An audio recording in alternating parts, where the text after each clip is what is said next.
Hello and welcome to today's lesson in which you're going to look at a poem. We're going to be discussing a small poem here, Adapt the Eagle.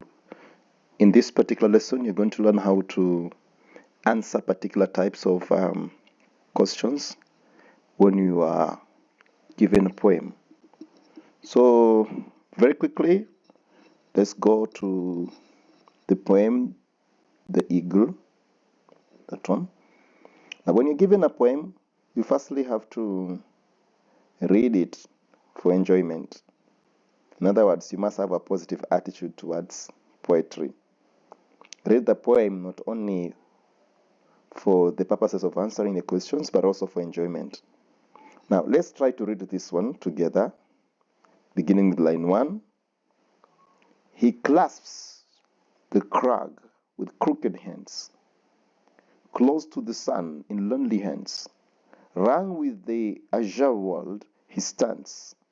The wrinkled sea beneath crawls. He watches from his mountain walls, and like thunderbolt he falls. Now, that's how perhaps you would have read that poem. And of course, it goes without saying, you could add dramatization there. You could make your voice more dramatic than mine. But let's read it once again and enjoy the beauty of the words used. Let's begin with line 1. He clasps the crag with crooked hands. Notice how they sound k, k, k. The words following each other have got the same sound at the beginning. We got line 2. Close to the sun in lonely hands. Wrung with the azure world he stands. The wrinkled sea beneath crawls. He watches from his mountain walls, and like a thunderbolt he falls. The poet was writing about an eagle. He must have been somebody who has a deep admiration for nature, because all the while the he is the eagle. There is a very huge description in how the eagle is said to clasp, to grip tightly the crag. Now, crag is capitalized, meaning that this could be something that has been given some animal-like qualities. And what exactly is a crag? Of course, I'm going to check what's a crag there, just so that we move together. So a crag is actually a steep, rugged rock or cliff.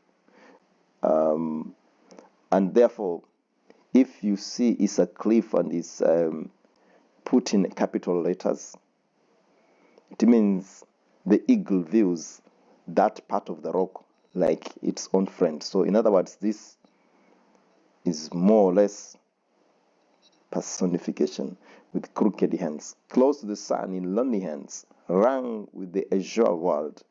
When you ring something, you like shake it, and then the azure world, that's something that is in light blue, sort of, that beauty.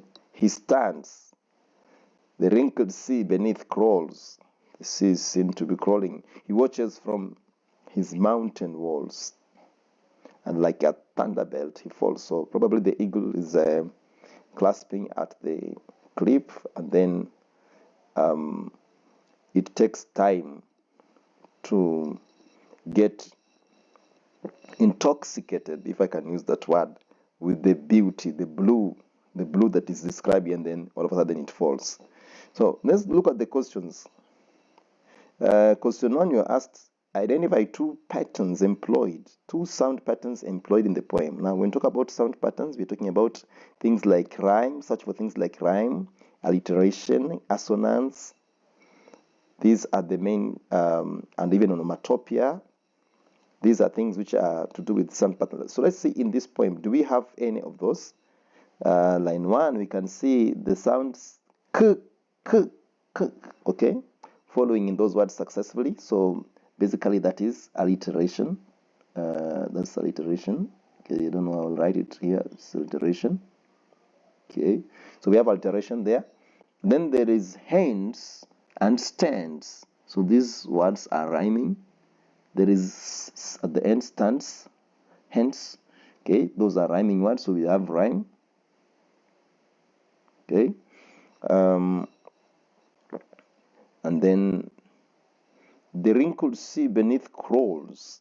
He watches from his mountain walls. So there is crawls, walls. Again, this pair rhymes, that pair rhymes. So the two sound patterns employed, you have alliteration. Of course, you have to exemplify it, like as in clasp, crag, crooked. Then we have rhyme as in hence, stands. And then we have another set of rhyming words, crawls, walls. We go to question 2. What has the poet achieved by use of the above? So here you probably have to say what effect does rhyme and alliteration bring in the poem? Now, the rhyme and alliteration bring that aspect of the poem being like a piece of music.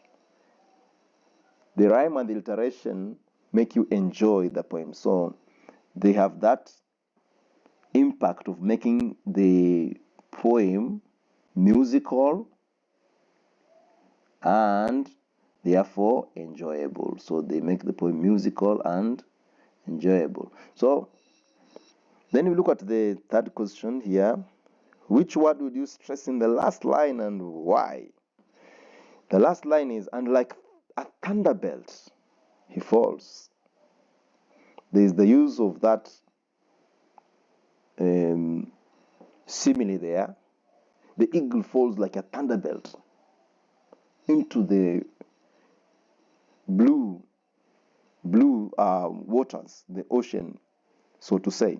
So I would go for thunderbolt because this one not only sounds like an onomatopoeia, but also gives us a very big picture in our brains of how that eagle was falling onto the water. So thunderbolt, you have to say it with a lot of emphasis, of course, and maybe you could demonstrate at that time if you're reciting the poem, like a thunderbolt, he falls. Then what gestures would you use while reciting line 1 of the poem? He clasps. To clasp is to grip tightly. You could show that gripping with your hands. The crag with crooked hands, you could show the claws, the way they are crooked, as in the roughness of those claws, and so forth. That actually, those are some of the gestures you could use. The part of the hands, and of course, you could flap.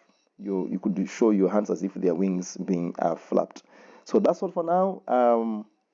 In the next video about poetry, I'm going to be talking about more sound features and more stylistic features. So be sure to subscribe so that you don't miss the next video. Why don't you write down that poem, go give it a try, and see whether you can actually remember. Or remember, you can contact us at Kcse services 8proton.me, and remember to subscribe. For any questions, you can also book a live lesson if you enjoy the lessons. Bye for now.